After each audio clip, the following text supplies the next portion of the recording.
हाथ में मोबाइल दे भूल करदे कि बापा माँ एबे एई कथा भाभी भाभी बापा माँ कांदी कांदी अवस्था बेहाल हो जाइछि। हाँ दर्शक बंधु, स्कूल पढ़ुआ पिला जदि मोबाइल अभ्यस्त करुछंती तेबे होई जांतु सावधान, कारण मोबाइल पई चपल बयस अनेक भूल कर बसुछंती किशोर बयसर शिशु माने। नेड़ीगुड़ कहूणी को बोही जिबा पूर्व सजाग नहले पिला माने केतेबेले जे केउ स्टेप नहीं जिबे किछि कहि हेबनी। जेमिति चंपुआ बालेश्वर ग्रामर एई शिशुटी मोबाइल पई चरम पदक्षेप नहीं जाइछि।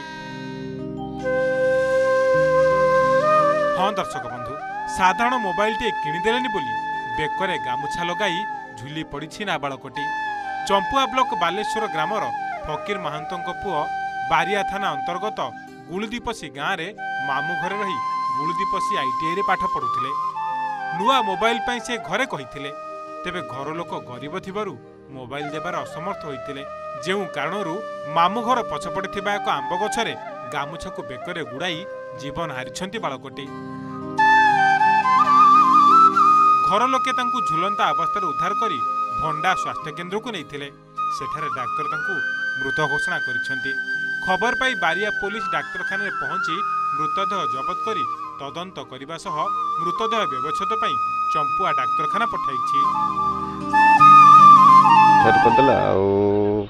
कारण बसत जानवा पाइली मु मोबाइल भांगी जबारु ता माँ को पैसा मागुला। ता माँ किसी धान धुना बिकी करी जोगार करते दे था बोली मुझे सन्धान पाई।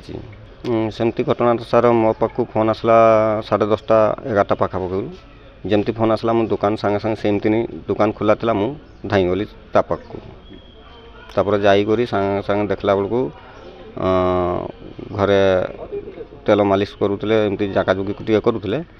आपर गाड़ी गोटे जोगाड़ करू सांगे सांगे तो ही पाला नहीं टिके 5-10 मिनट लेट है जमती फोन कली गाड़ी आसला गाड़ी सांगे सांगे भंडा मेडिकल नहीं गलु तो सेतारे डॉक्टर कहले जे मृत घोषणा। दर्शक बंधु, पिला को मोबाइल दे अभ्यस्तर जमा पकांतु नहीं। एही मोबाइल पई कोमलमती शिशुंग मुंडरे अनेक कुभावना पशुछि। जदि जिद्दी पूरण न हेउछि तेबे सेमाने अनेक चरम निष्पत्ति नहीं जाउछंती।